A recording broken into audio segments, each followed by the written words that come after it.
Pues Señor Jesús, tu palabra es viva, es eficaz, es más cortante que toda espada de dos filos, Señor. Y nosotros necesitamos que tú nos hables con tu palabra, que nos traspase tu palabra a nuestros corazones. Te pedimos que tú hables a nuestras vidas esta noche, Señor, y te lo pedimos en el nombre de Jesús. Amén. Este último capítulo de Amós habla de la quinta visión que tuvo. La semana pasada vimos 4 visiones que tuvo Amós.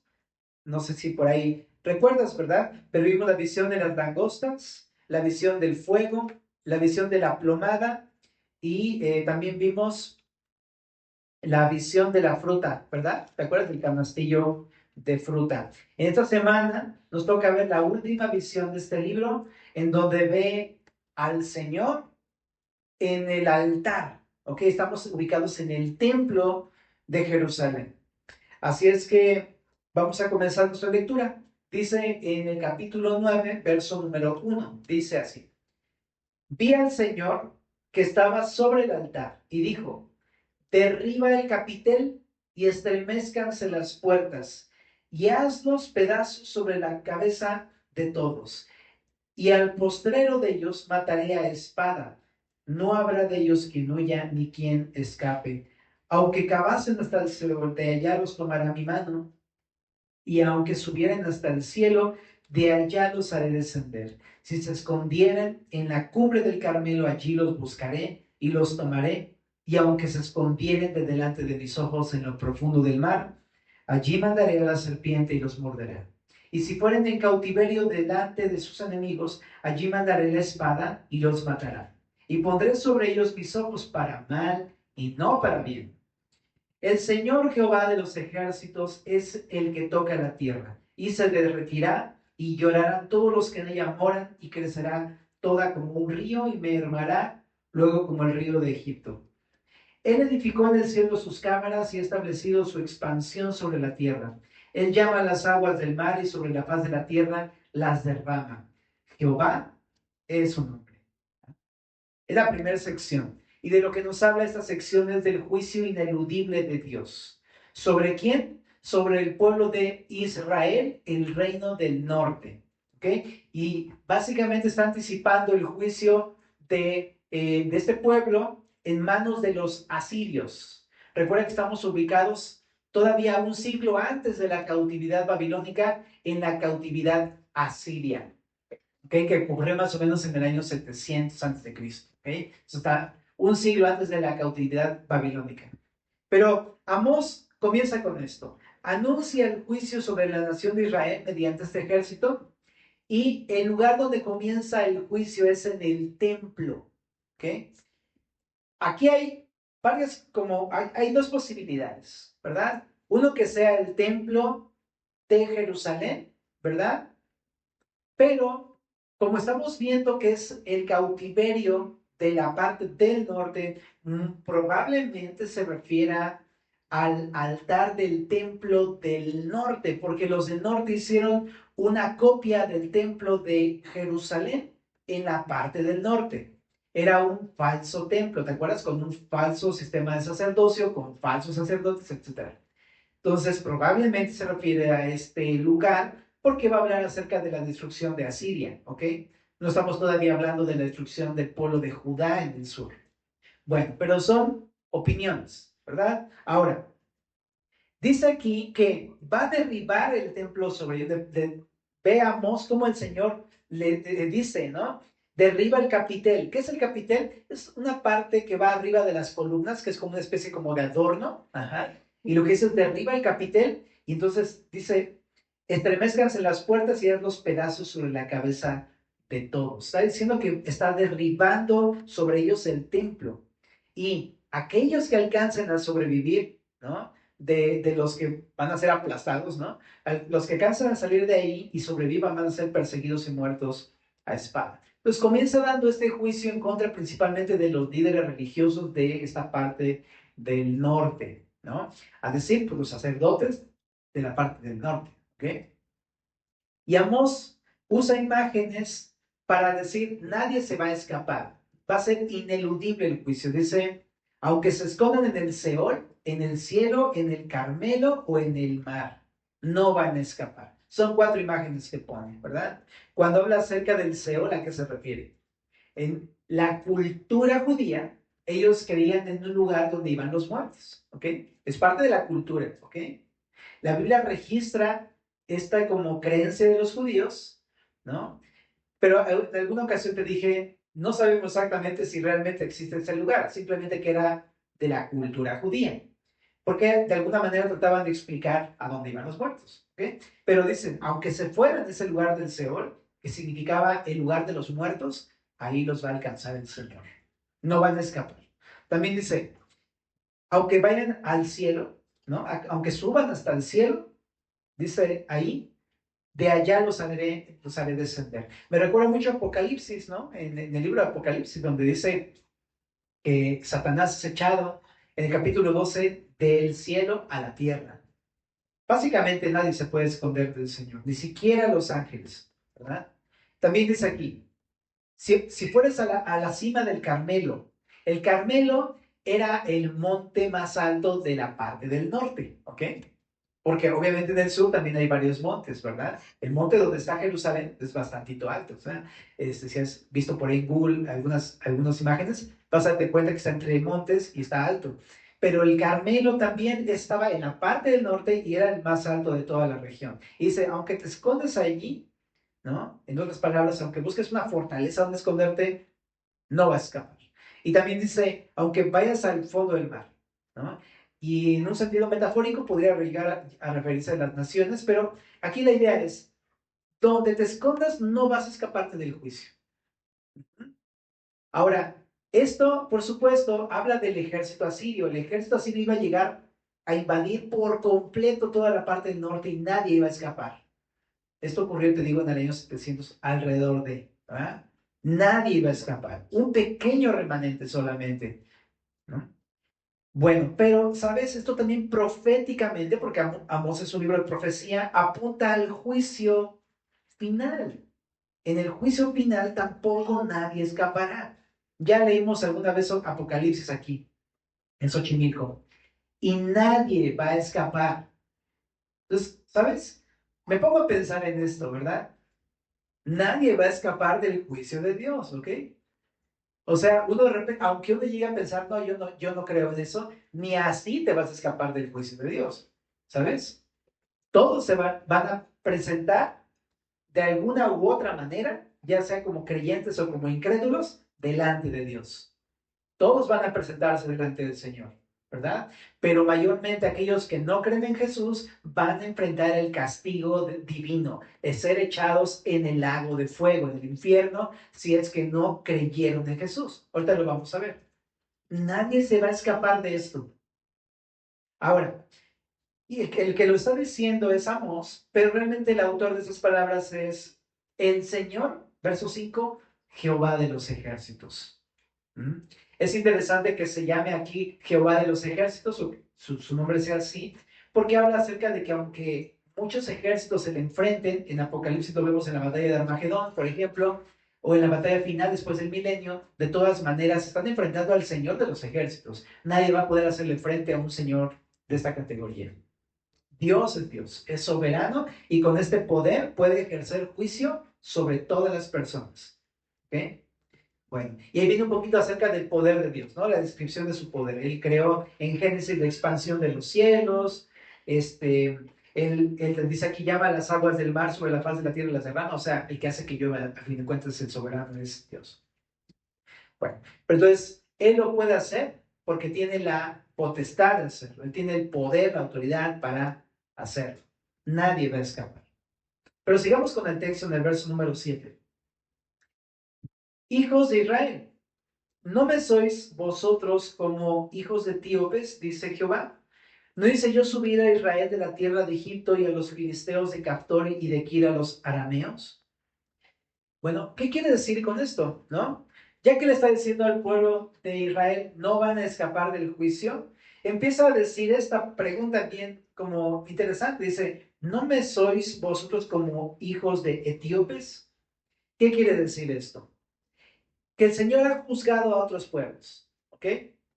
Que al igual que Israel, ha sacado de sus esclavitudes. Por ejemplo, ha juzgado a los filisteos, pero a ellos de antemano, antes de juzgarlos, los había sacado de un pueblo llamado Caftor, que los arqueólogos ubican como Creta. ¿Te suena? Los cretenses. Ajá. Todavía existe Creta. Entonces dice, los filisteos fueron liberados de Caftor. Dios los liberó de Caftor. Y los arameos también fueron liberados de Kir, así se llamaba esa ciudad. Y la pregunta es esta, si a pesar de esto, de haberlos liberado, a pesar de haberlos liberado, juzgó a estas naciones porque estas naciones se llenaron de idolatría y de maldad, ¿por qué piensan los israelitas que ellos no serán juzgados? A pesar de que sean los israelitas. Esa es la pregunta que le está haciendo el Señor. Le está diciendo, de ninguna manera, ustedes no son para nada diferentes en ese sentido. Aunque sean Israel, serán juzgados. Ahora, ¿por qué juzgar a Israel si ellos son el pueblo del Señor? Porque al igual que las otras naciones, se entregaron a sus idolatrías, a sus pecados, a sus maldades. Israel, a pesar de ser el pueblo de Dios, también copió las mismas cosas. En vez de vivir como pueblo de Dios, se olvidó de Dios, literal, se olvidaron de Dios y empezaron a practicar los mismos pecados de las demás naciones. Qué interesante. Vi apenas, pues ya sabes que uno se la pasa ahí luego viendo videos, ¿no? Y vi una entrevista a un judío, qué interesante, que se convirtió a Cristo. Y decía que literal, o sea, ellos son judíos, creen en Jehová y todo eso, pero dice, pero ni conocía, él enseñaba, era maestro, enseñaba la escritura, pero realmente no conocía la escritura. Y me asombró que decía, y el Dios al que llamamos Dios, ni siquiera era mi Dios. ¡Wow! Ese me quedé así, claro, tiene todo el sentido. Muchos de los israelitas solamente son de religión, saben tradiciones y cosas así, pero Dios los quiere llamar a que conozcan verdaderamente quién es su Dios. ¿Ah? Pero eso pasa, ¿no? El mismo pueblo de Israel ha rechazado al Señor como su Dios. Ha rechazado la palabra de Dios, no la han recibido en sus vidas. La frase que está aquí en el verso número 8 también lo sigue explicando. Dice, he aquí los ojos de Jehová, el Señor, están contra el reino pecador, y yo lo asolaré de la faz de la tierra, mas no destruiré de todo la casa de Jacob, dice Jehová. Porque he aquí, yo mandaré y haré que la casa de Israel sea zarandeada entre todas las naciones, como se zarandea el grano en una criba, y no cae un granito en la tierra. A espada morirán todos los pecadores de mi pueblo que dicen, no se acercarán ni nos alcanzará el mal. Entonces, dice aquí esta frase, los ojos del Señor están contra el reino pecador. No está refiriendo a una nación, sino está refiriendo a Israel. Y está diciendo que a pesar de ser Israel, es un pueblo pecador. Ya lo hemos visto en Reyes, ¿verdad? En todo el desarrollo del libro de Reyes, primero de Reyes, segundo de Reyes, ahí nos damos cuenta cómo el pueblo se desenfrenó. ¿Ah? Se entregó al pecado en muchos sentidos. Y aquí por eso dice Dios, yo los veo. Los ojos del Señor están en contra de este reino pecador. Él ve todo lo que hace su pueblo. Y dice, y yo lo asolaré. Es decir, he visto lo que hacen y por eso los voy a borrar del mapa. Los voy a destruir. ¿Ok? Entonces, antes de continuar, quiero decir lo siguiente. Familia, ¿no? Amigos, ¿no? Muchas veces nosotros pensamos que por el hecho de tener costumbres cristianas, por el hecho de hacer cosas que hacen los cristianos, reunirme como hacen los cristianos, adoptar ciertas formas, pensamos que por eso ya estamos bien delante de Dios. Pero Dios conoce exactamente tu corazón, conoce exactamente tu mente y sabe si realmente estás con el Señor o no estás con el Señor. Y uno podría llegar a engañarse, como yo hago cosas cristianas, entonces por eso no voy a ser juzgado. Pero ten mucho cuidado con eso, porque mucha gente, seguramente en el regreso del Señor Jesús, mucha gente que viene a las iglesias, mucha gente que se discipula, mucha gente que dice ser discípulo, mucha gente que incluso enseña la Biblia y pastores no van a ser reconocidos por el Señor. Van a ser juzgados por el Señor Jesús porque en su corazón han vivido en el pecado. Porque a pesar de tener cosas externas, es que yo leo la Biblia, es que yo oro, es que yo me congrego, pero si en su corazón el Señor lo ve a usted que vive en pecado, no crea que Dios no le va a juzgar. Uno puede decir, pero yo soy cristiano, yo ya lo acepté en mi corazón. Sí, pero muchas veces nada más de palabras. Pero Dios sabe cuando de corazón sabe, Él sabe si estamos entregados a Él o no estamos entregados a Él. Si hemos creído en Él o no. Él lo sabe. Y Él sabe cuando estamos viviendo en pecado o estamos viviendo realmente como discípulos. Él lo conoce. Así es que no te engañes. Porque el Señor puede juzgarte. ¿Ok? Y sea tengamos el alias de hijo de Dios en mi cuenta de redes sociales, no le hace, así lo tengas en tus redes sociales, aun así te digas cristiano, tú sabes realmente si estás rendido al Señor.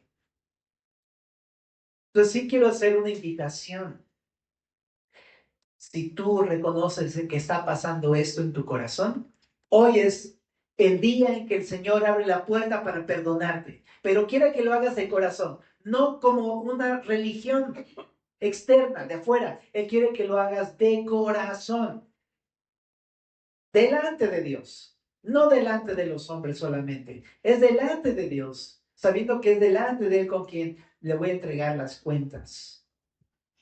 Ahora, en esta misma sección, perdón, nada más quiero decir algo. ¿Qué es vivir en pecado? ¿Verdad? Porque creo que es una buena pregunta. Porque a los que va a juzgar son a los que viven en pecado. Vivir en pecado significa practicar el pecado. Hacer del pecado una práctica, un hábito, algo que haces constantemente. Ajá. Es como cuando vas al gym, ¿verdad? Tú te ejercitas porque vas cada cierto tiempo y lo haces de manera habitual, ¿verdad? Muchas veces diario, muchas veces cada 2, 3 días, por ahí, pero estás habituado a hacerlo, ¿verdad? ¿Mm? Y es algo que continúas haciendo. Pero tú dices que eres cristiano, pero tú dices que ya vienes a la iglesia y ya leíste tu Biblia y todo eso. Pero si el pecado es una práctica en tu vida, no te engañes. Necesitas reconocer esto. Señor, yo soy este. Me estoy pareciendo a los israelitas que nada más están diciendo eso. Señor, yo porque soy del pueblo de Israel, no voy a ser juzgado. Señor, como yo soy cristiano, no voy a ser juzgado. No te engañes. Acepta tu condición delante del Señor, porque hay buenas noticias. Si tú aceptas tu condición delante del Señor Jesús y te arrepientes de corazón, Él te perdona. Pero el arrepentimiento significa cambiar tu manera de pensar respecto a eso que estás haciendo como una práctica. Es decirle pecado a eso, es darme la vuelta y caminar ahora hacia Jesús. Es un cambio completo, ¿no? El que roba, dice Pablo, ya no robe más, sino trabaje con sus manos para poder tener que compartir a otros. Arrepentimiento, ¿verdad? Alguien que vive, por ejemplo, en mentira, todo el tiempo dice mentiras, ¿qué tiene que hacer?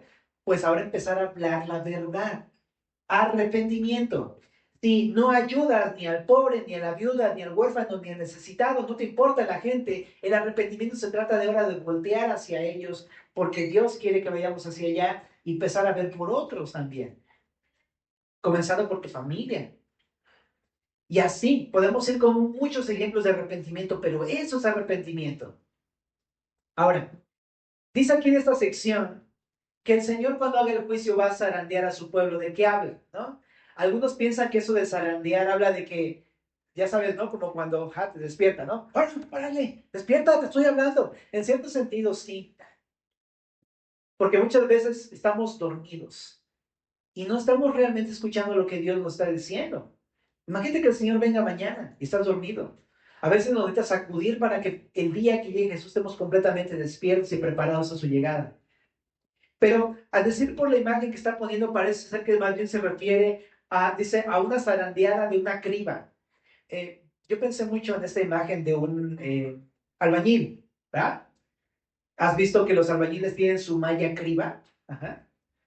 Es esta mallita como de mosquitero y echan por ahí la arenita y la zarandean para colar y cae la tierra fina, pero la piedrita, el granito, se queda arriba en la criba, ¿verdad? Pienso que estaba usando esta imagen Amós, bueno, el Señor, para decir una cosa, que en el juicio, cuando Él venga a hacer el juicio, va a hacer una distinción entre aquellos que son verdaderos granos, los cuales van a quedar en la criba del Señor, y los que no son verdaderos granos, que solamente son como polvo, los cuales van a caer en el juicio. Entonces pienso que es simplemente una imagen para decirte, el Señor va a hacer un juicio y el que no alcance la medida de la justicia de Dios no va a poder entrar al cielo. Escucha bien, el que no alcance la justicia de Dios no va a poder entrar al reino de los cielos. El que no dé el ancho de la perfección del Señor no va a entrar en el reino de los cielos. El que no sea completamente justo, bueno, puro, santo, verdadero y demás, no va a entrar en el reino de Dios. Que no seas un granito grande y bien forjado, no vas a entrar en el reino de Dios. Ahora dices, caray, espérate. O sea, ¿quién es perfecto entonces? Porque si me estás diciendo que para eso se necesita la perfección completa, ¿quién es perfecto entonces? Pregúntate eso, ¿eres perfecto delante de Dios? Pero no te respondas de acuerdo a tus criterios. No digas, pues yo creo que sí. No. A la luz de quién es Dios y a la luz de quién es Jesús, dime, ¿eres perfecto? Tú solito respóndete. Y si te das cuenta, si somos sinceros, nadie puede ser perfecto. ¿Estás de acuerdo conmigo? Todos nos faltaría justicia, a todos nos faltaría santidad, a todos nos faltaría obediencia, a todos nos faltaría bondad, a todos nos faltaría verdad. No hay uno que pudiera decir, yo sí soy justo como Jesús, yo sí soy perfecto como Dios. Nadie. Por eso Pablo decía, vamos por ahí a Romanos capítulo número 3, verso 21, familia.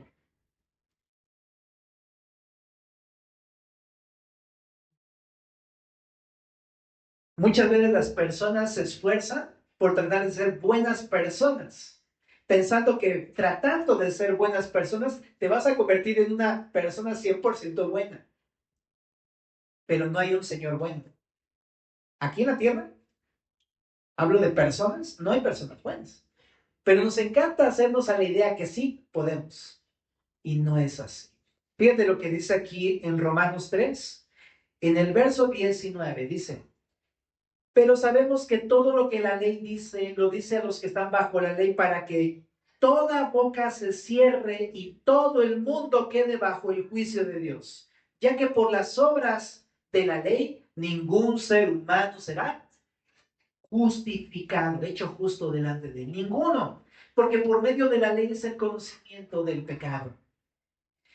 Lo que está diciendo Pablo es que la ley no te hace buena persona. La ley de Dios solamente te ayuda a entender que eres un pecado.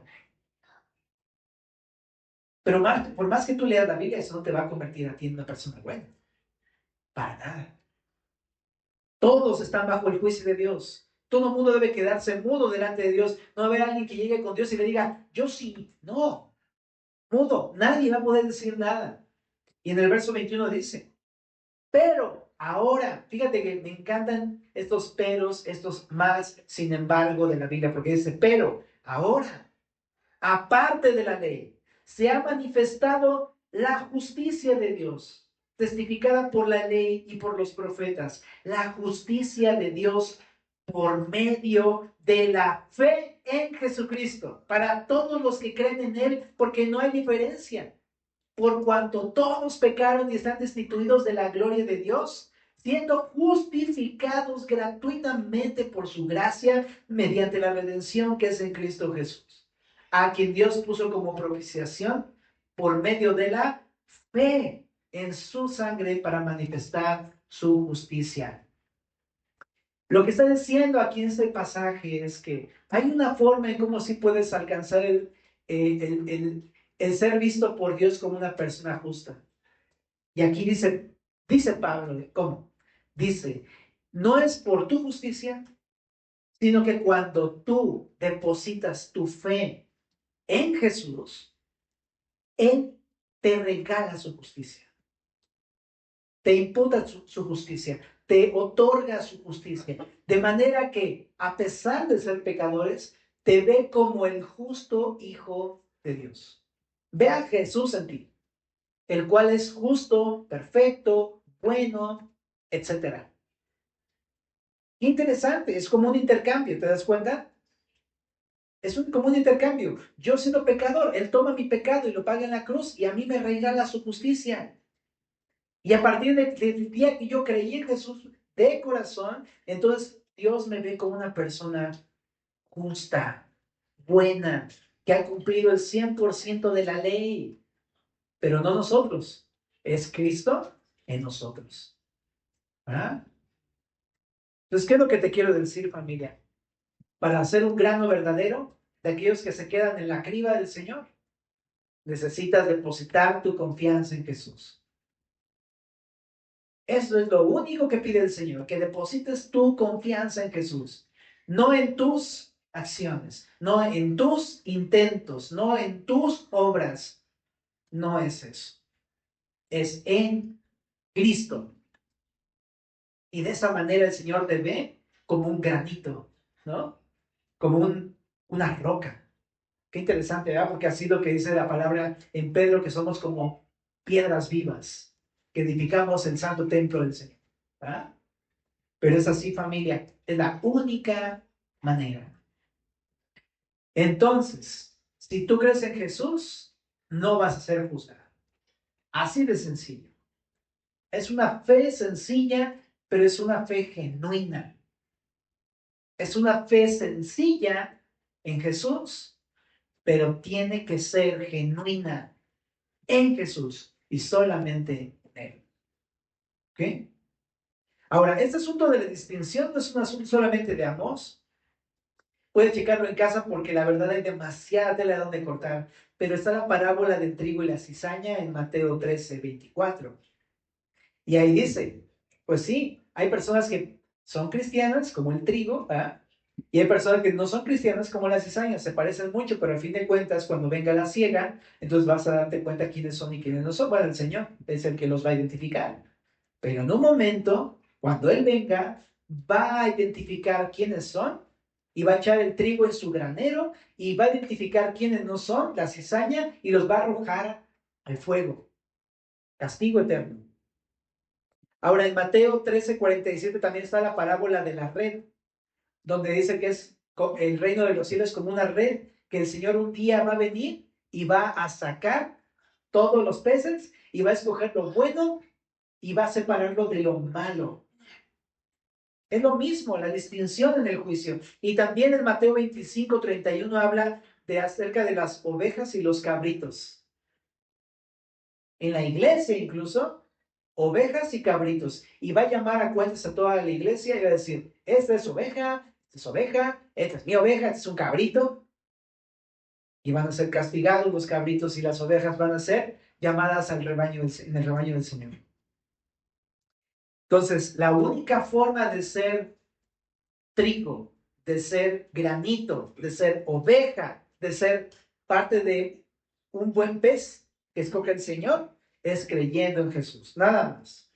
Dice Juan 3:16, porque de tal manera amó Dios al mundo que ha dado a su Hijo unigénito para que todo aquel que en él cree no se pierda, mas tenga vida eterna, porque no envió Dios a su Hijo al mundo para condenar al mundo, sino para que el mundo sea salvo por él. El que en él cree no es condenado, pero el que no cree ya ha sido condenado porque no ha creído en el nombre del unigénito Hijo de Dios. Una persona que practica el pecado no conoce a Dios. Una persona que vive en el pecado como un hábito, aunque diga que es cristiano, no conoce a Dios. Necesitas nacer de nuevo. ¿Y cómo es? Creyendo en Jesús. Es la única manera. De tal manera amó Dios al mundo que ha dado su Hijo unigénito para que todo aquel que en él cree no se pierda, no vaya a la perdición. Aquel que en él cree, aquel que cree en Jesús como Dios hecho carne, que creen que Jesús murió por sus pecados en la cruz, de corazón, que cree que Jesús resucitó de los muertos. Todo aquel que cree no será avergonzado, dice esta sección. Es que te invito, no te vayas de acá sin haber tomado una decisión en tu vida. No te engañes. A Dios no lo puedes engañar. Delante del Señor, si tú necesitas creer en Jesús, aunque hayas venido, si necesitas creer el día de hoy, la puerta está abierta para ti. Vamos a la última sección de Amos. Dice, en aquel día yo levantaré el tabernáculo caído de David y cerraré sus portillos y levantaré sus ruinas y lo edificaré como en el tiempo pasado, para que aquellos sobre los cuales es invocado mi nombre posean el resto de Edom y a todas las naciones, dice Jehová, que hace esto. He aquí vienen días, dice Jehová, en el que ara alcanzará al segador y el pisador de las uvas al que lleve la simiente. Y los montes destilarán mosto y todos los collados se derretirán. Y traeré del cautiverio a mi pueblo Israel y edificarán ellos las ciudades asoladas y las habitarán. Plantarán viñas y beberán el vino de ellas. Harán huertos y comerán el fruto de ellos. Pues los plantaré sobre su tierra y nunca más serán arrancados de su tierra que yo les di, ha dicho Jehová, Dios tuyo. Esta última sección es el cierre y sin él, Amós sería un libro muy fuerte. Este es un libro que al final promete esperanza de la restauración para el pueblo de Israel, pero también para todas las naciones. Entonces déjame ir nada más en esta última sección. Primero dice, en aquel día. Tú sabes que aquel día, pues, habla del día de la restauración de Israel. Ajá, que tuvo un cumplimiento parcial después del cautiverio porque el pueblo regresó a la tierra y empezó a habitarla otra vez, pero bueno, fueron otra vez cautivos por los griegos y otra vez cautivos por los persas y también cautivos por los romanos y así. Todo el día, toda la historia, hasta el día de hoy, todavía apenas volvió a unirse como Estado, pero desde 1948, porque todo el tiempo estuvo sin ser un Estado, una nación realmente. ¿No? Y el día de hoy, siendo Estado de Israel, todavía lo están queriendo destruir. ¿No? Entonces, esta frase que el día va a tener su cumplimiento en el futuro, cuando el Señor Jesús regrese. Ahí va a ser la restauración de Israel por completo. Pero dice, en aquel día yo levantaré el tabernáculo caído de David. ¿Qué significa esto del tabernáculo caído de David? Bueno, chécate. En su época pensaban que David era el Mesías. O sea, cuando pasó lo de Saúl, se dieron cuenta que no era él, ¿no? Pero después llegó David, un hombre que Dios escogió, al cual ungió Samuel, ¿te acuerdas? Y todos decían, no, pues es un hombre conforme al corazón de Dios. Pensaban que era el Mesías, tenían sus expectativas puestas en él, pero no fue así. David pecó contra Dios. También David murió, cosa que entonces esto de que haya muerto significa que entonces no era el Mesías, ¿verdad? En el Nuevo Testamento, al cuerpo humano le llama Pablo el tabernáculo. Nuestro cuerpo humano es como un tabernáculo. Entonces, lo que estaba mostrando es que el tabernáculo de Dios, el tabernáculo de David, perdón, cayó. Significa que no era el Mesías. Y el linaje de David también, después de la muerte de David, heredó el reino, pero no por mucho tiempo. Porque después de él siguió Salomón. Después de él siguió Roboam, se dividió el reino, después de varios reyes sucesores, se destruyó la monarquía. No hubo reino. ¿Ok? Se terminó todo.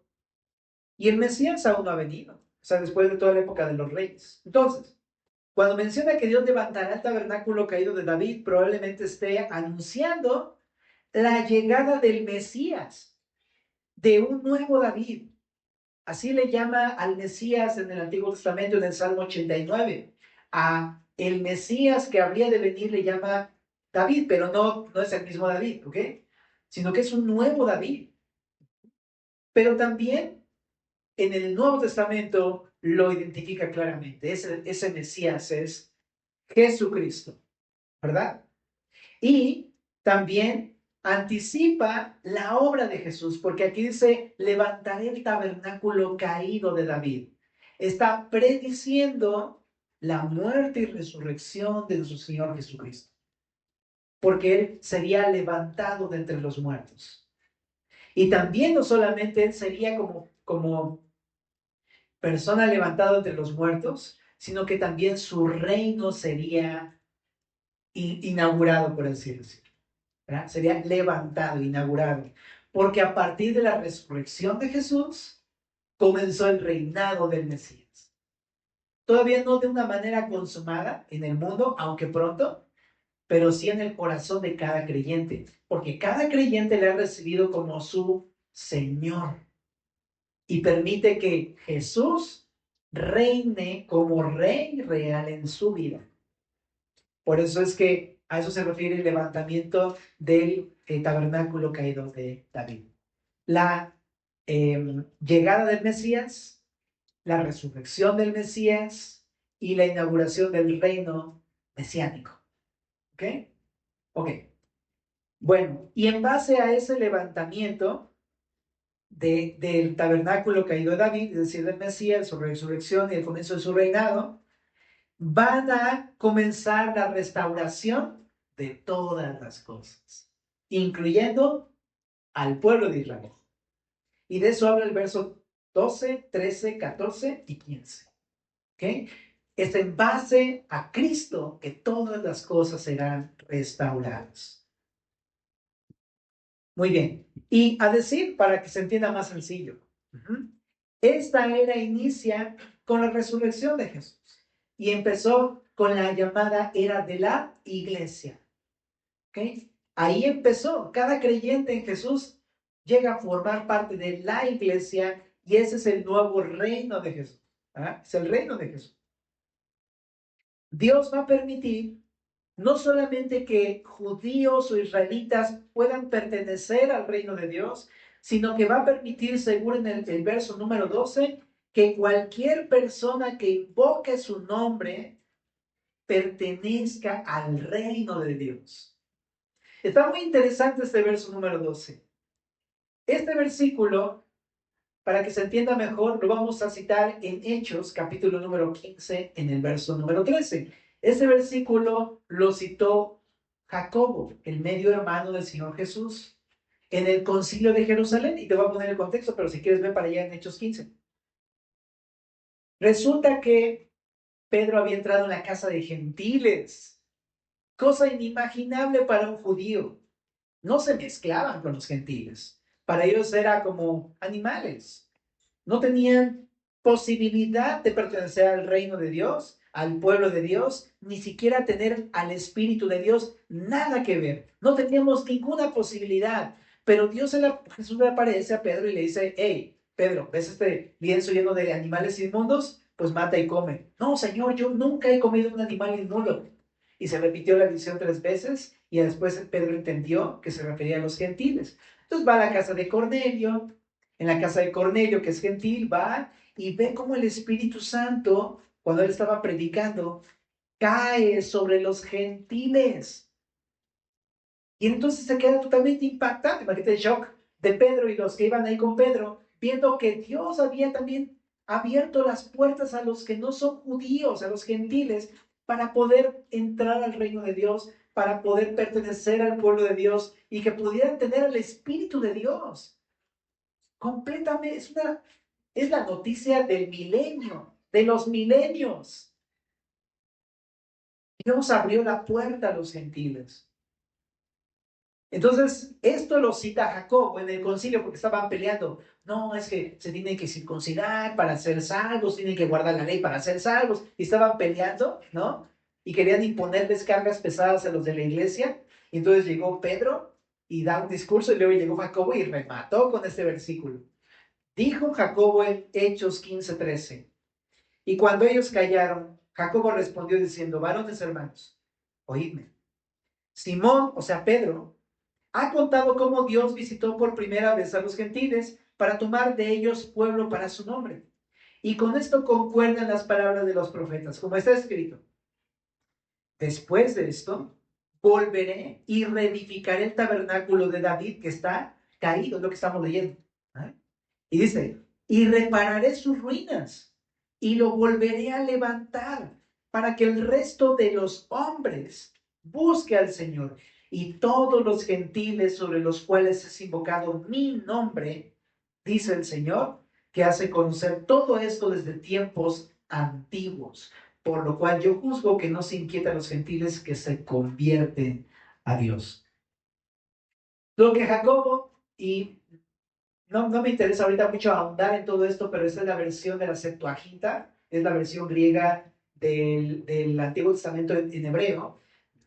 Pero lo cita Jacobo porque todos los judíos lo conocían.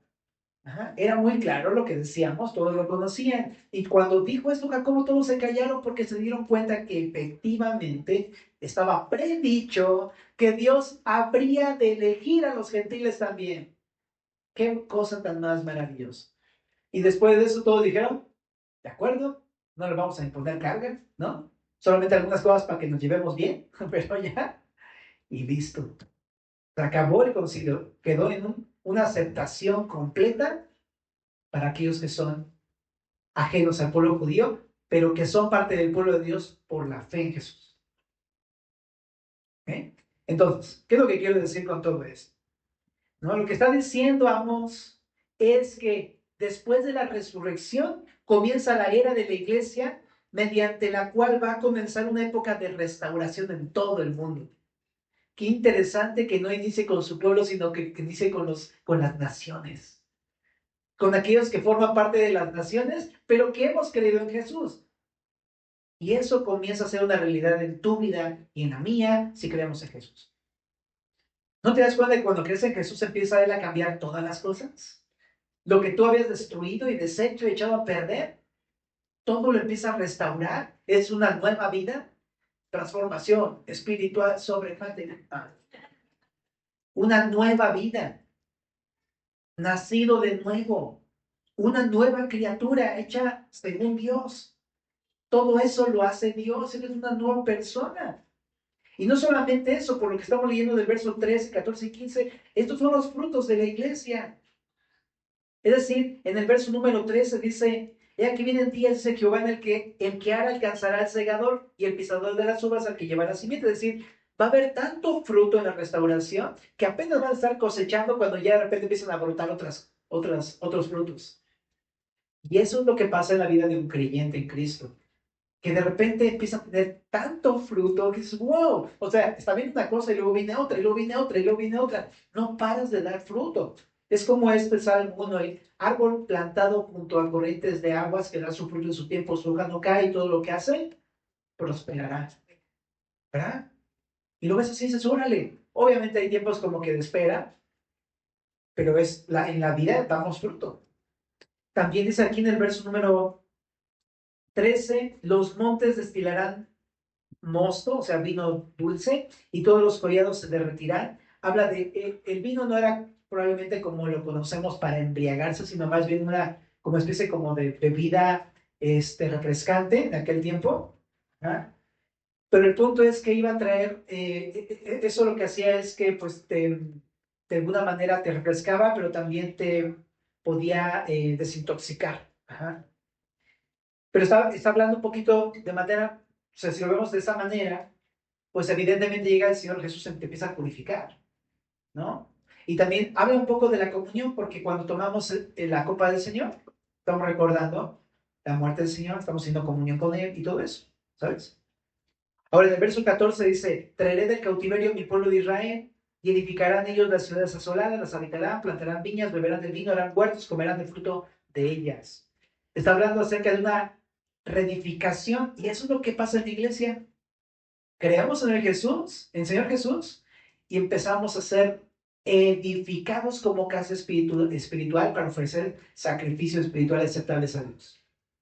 Todos nosotros somos como piedras vivas que nos edificamos unos a otros para formar un edificio bien conformado en el Señor, dice Pedro. Entonces, Eso es real, pasa. El día de hoy estamos edificándonos unos a otros. Y cuando platicamos unos a otros nos edificamos. Eso es lo que sucede. Y dice aquí en el 15, y los plantaré sobre su tierra, y nunca más serán arrancados de su tierra que yo les di. Es decir, tenemos una salvación permanente, es para siempre, ¿verdad? Y eso es lo que pasa con el creyente. Jesús dijo, es mi oveja y nadie la arrebatará de mi mano. Entonces, así pasa con el creyente. La restauración comenzó a partir de la resurrección de Jesús a través del nacimiento de la iglesia. Todo creyente tiene el gran privilegio de experimentar esta restauración que el Señor había prometido desde hace miles de años atrás.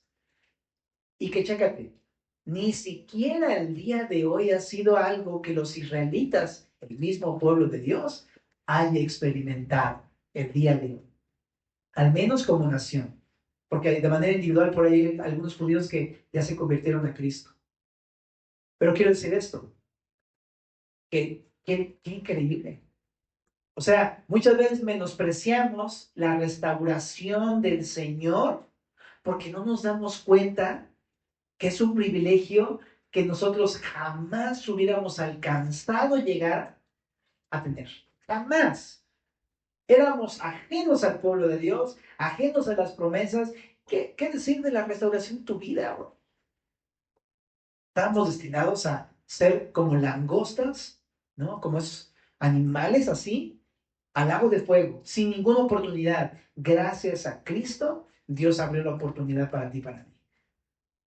Entonces, muchas veces no valoramos el hecho de que podemos ser parte del pueblo de Dios. Muchas veces no valoramos que podemos ser parte del reino de Dios y vivimos de maneras que no son dignas del reino, ni maneras tampoco que son maneras que sean, que caminen hacia la restauración, sino que no nos importa tanto, ¿sabes?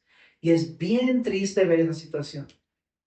¿No te das cuenta que la restauración que Dios está haciendo en tu vida es demasiado importante?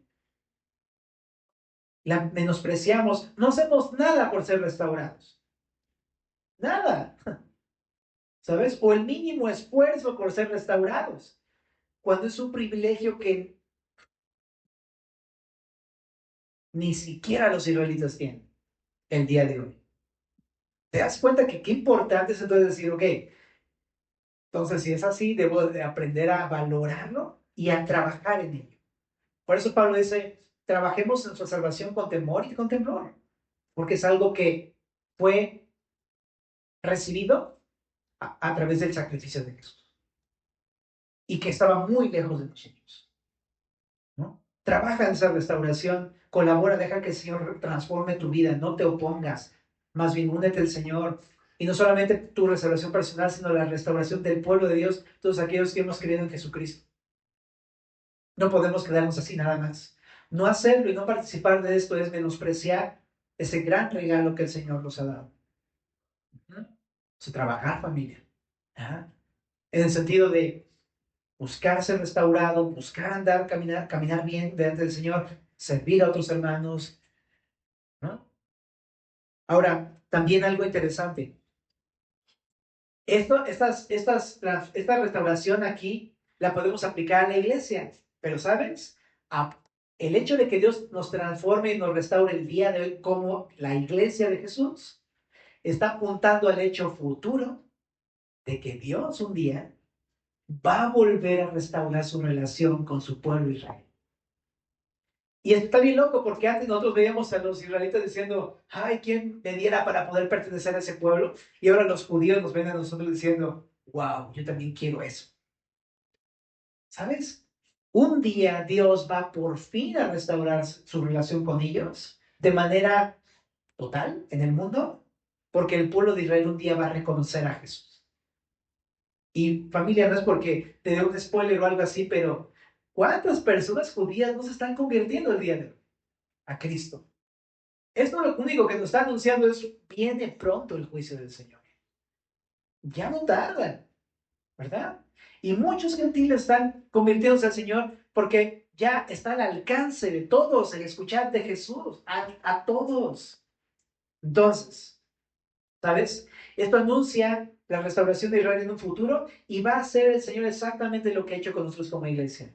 Va a producir en su pueblo fruto, en su pueblo comunión, en su pueblo edificación, en su pueblo restauración en su propia tierra que hasta el momento les han tratado de quitar.